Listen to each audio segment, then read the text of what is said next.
പുതിയൊരു വീഡിയോയിലേക്ക് എല്ലാ കൂട്ടുകാർക്കും വീണ്ടും സ്വാഗതം.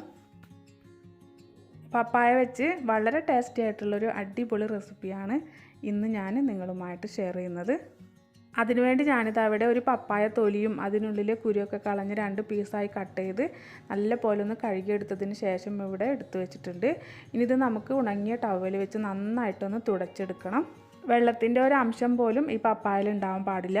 അപ്പോൾ നല്ല വൃത്തിയുള്ള ഉണങ്ങിയ ഒരു കോട്ടൺ തുണി വെച്ചിട്ട് നന്നായിട്ട് തന്നെ നമുക്കിതൊന്ന് തുടച്ചെടുക്കണം.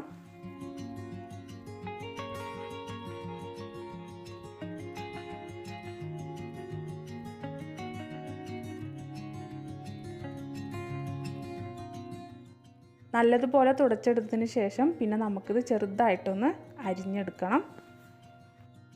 കനം കുറഞ്ഞ് ചെറുതായിട്ട് തന്നെ ഒന്ന് അരിഞ്ഞെടുത്തതിന് ശേഷം ഞാനിതൊരു പാത്രത്തിലേക്ക് മാറ്റി കൊടുത്തിട്ടുണ്ട്.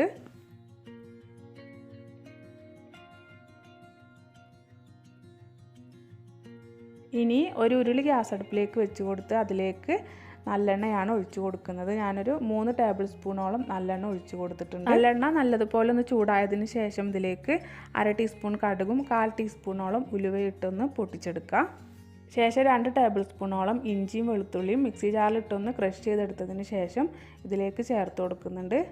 ഇഞ്ചിയും വെളുത്തുള്ളിയും ഒരുപാട് പേസ്റ്റ് ആവേണ്ട, ഒന്ന് ക്രഷ് ചെയ്തെടുത്തതിന് ശേഷം ഇതിലേക്ക് ചേർത്ത് കൊടുത്താൽ മതി. ഇങ്ങനെ ആകുമ്പോൾ വെളുത്തുള്ളിയുടെയും ഇഞ്ചിയുടെയൊക്കെ ആ ഒരു ഫ്ലേവർ നല്ല പോലെ തന്നെ ഇതിലേക്ക് ഇറങ്ങും.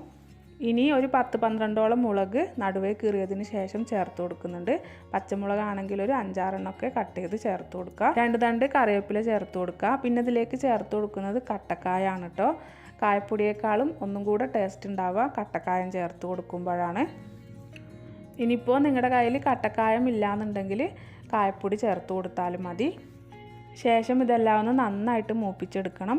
ഇതിൽ വെള്ളത്തിൻ്റെ എന്തെങ്കിലും അംശമൊക്കെ ഉണ്ടെങ്കിൽ അതൊക്കെ ഒന്ന് പോയി കിട്ടുന്നത് വരെ നന്നായിട്ടൊന്ന് നമുക്ക് മൂപ്പിച്ചെടുക്കുക. ചെറു തീയിൽ വെച്ചിട്ട് വേണം മൂപ്പിച്ചെടുക്കാൻ, കരിഞ്ഞു പോകരുത്.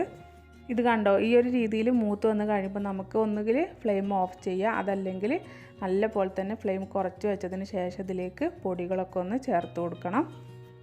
ഞാനിപ്പോൾ ഫ്ലെയിം നല്ല പോലെ തന്നെ കുറച്ച് വെച്ചിട്ടുണ്ട്. അതിനുശേഷം ഇതിലേക്ക് 1 ടീസ്പൂൺ മഞ്ഞൾപ്പൊടി, 3 ടേബിൾ സ്പൂൺ മുളക് പൊടിയും ചേർത്ത് നന്നായിട്ടൊന്ന് മിക്സ് ചെയ്തെടുക്കുക.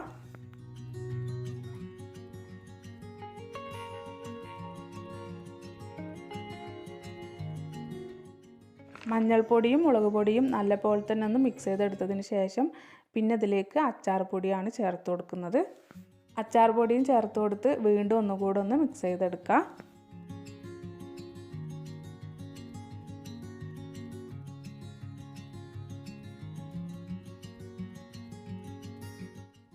ഇനി ഇതിലേക്ക് വിനാഗിരി ചേർത്ത് കൊടുക്കുക. ഒരു 3 ടേബിൾ സ്പൂണോളം വിനാഗിരി ഇതിലേക്ക് ചേർത്ത് കൊടുക്കുന്നുണ്ട്.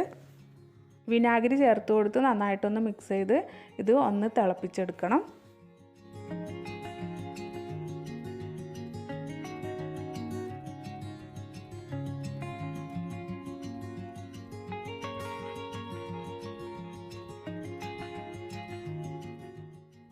നല്ലതുപോലെ ഒരു തിള വന്ന് കഴിയുമ്പോൾ പിന്നെ നമുക്കിതിലേക്ക് ഉപ്പ് ചേർത്ത് കൊടുക്കുക. ഞാൻ 1 ടേബിൾ സ്പൂണോളം ഉപ്പ് ചേർത്ത് കൊടുക്കുന്നുണ്ട്. വീണ്ടും നന്നായിട്ടൊന്ന് മിക്സ് ചെയ്തെടുത്ത ശേഷം നമ്മൾ അരിഞ്ഞ് മാറ്റി വെച്ചിരുന്ന പപ്പായ ഇതിലേക്ക് ചേർത്ത് കൊടുക്കുക. നല്ല പോലെ തന്നെ ഒന്ന് മിക്സ് ചെയ്തെടുക്കുക. നമ്മളിപ്പോൾ ഇന്നിവിടെ തയ്യാറാക്കി എടുത്തിട്ടുള്ളത് പപ്പായ അച്ചാറാണ് കേട്ടോ. വളരെ ടേസ്റ്റി ആയിട്ടുള്ളൊരു അച്ചാറാണ് കേട്ടോ ഇത്. പപ്പായൊക്കെ കൂട്ടുകാരുടെ വീട്ടിലുണ്ടെങ്കിൽ ഒരു പ്രാവശ്യമെങ്കിലും എല്ലാവരും ഒന്ന് തയ്യാറാക്കി നോക്കേണ്ട അച്ചാർ തന്നെയാണിത്. നല്ലതുപോലെ തന്നെ ഒന്ന് മിക്സ് ചെയ്തെടുത്ത ശേഷം പപ്പായയിലേക്കൊക്കെ നന്നായിട്ടൊന്ന് ആവി വന്ന് കയറുമ്പോൾ തന്നെ നമുക്ക് ഫ്ലെയിം ഓഫ് ചെയ്യാം. പപ്പായ ഒരുപാട് വേവിക്കേണ്ട ആവശ്യമില്ല. പപ്പായയിൽ പെട്ടെന്ന് തന്നെ ഉപ്പും പുളിയും എരിവൊക്കെ പിടിച്ച് കിട്ടും കേട്ടോ. നല്ല ടേസ്റ്റി ആയിട്ടുള്ളൊരു അച്ചാറാണ് കേട്ടോ ഇത്.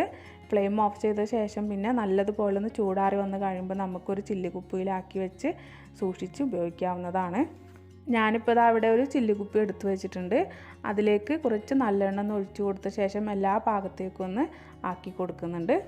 ശേഷം നമുക്കിതിലേക്ക് അച്ചാറിട്ട് കൊടുത്ത് സൂക്ഷിച്ച് വയ്ക്കാവുന്നതാണ്. ഉണ്ടാക്കിയ ഉടനെ തന്നെ ഈ അച്ചാർ കഴിക്കാൻ നല്ല ടേസ്റ്റാണ്.